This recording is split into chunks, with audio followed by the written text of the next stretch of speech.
Now, it is one of the great sites of ancient antiquity, little visited by foreigners and generally overlooked by Western historians. Persepolis was the capital of ancient Persia some 2,500 years ago.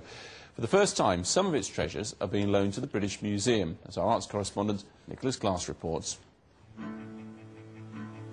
The ancient Persian capital of Persepolis, and on a sweltering public holiday swarming with young Iranians, there's a curiosity in Iran about their pre-Islamic history. To share that curiosity, a small corner of the British Museum has been quietly transformed in the last few months. For the first time in living memory, an exhibition has been prepared about ancient Persia. It's called Forgotten Empire, and for many Western eyes it will come as something of a revelation. The gold will entrance, as it always does, but more significantly, what this exhibition sets out to do is to lift the Persians from historical obscurity.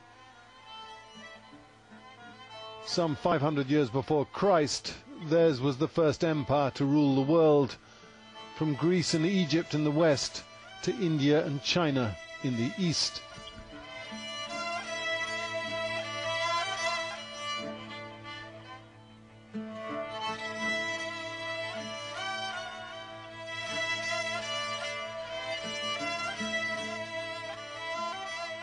We call it forgotten because although it hasn't been forgotten in Iran, and that's an important point to stress, it has, I think, been forgotten in the West in comparison with Greece, Rome, Egypt, Babylonia, Assyria. It's very poorly known.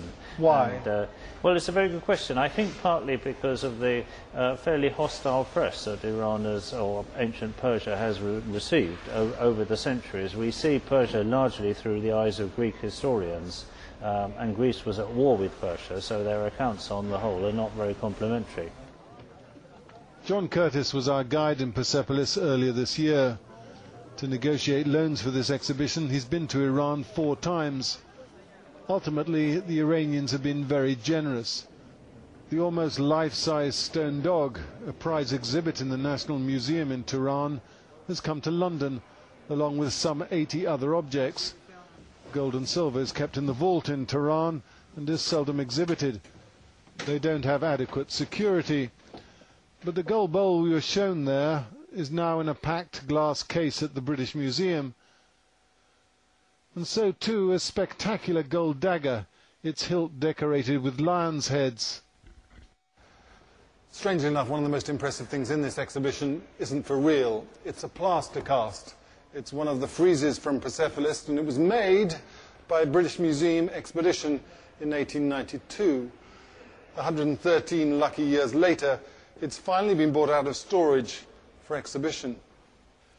Here's the plaster cast, dramatically lit, and here's the original frieze at Persepolis. John Curtis maintains it's lost much of its definition through erosion over the last century.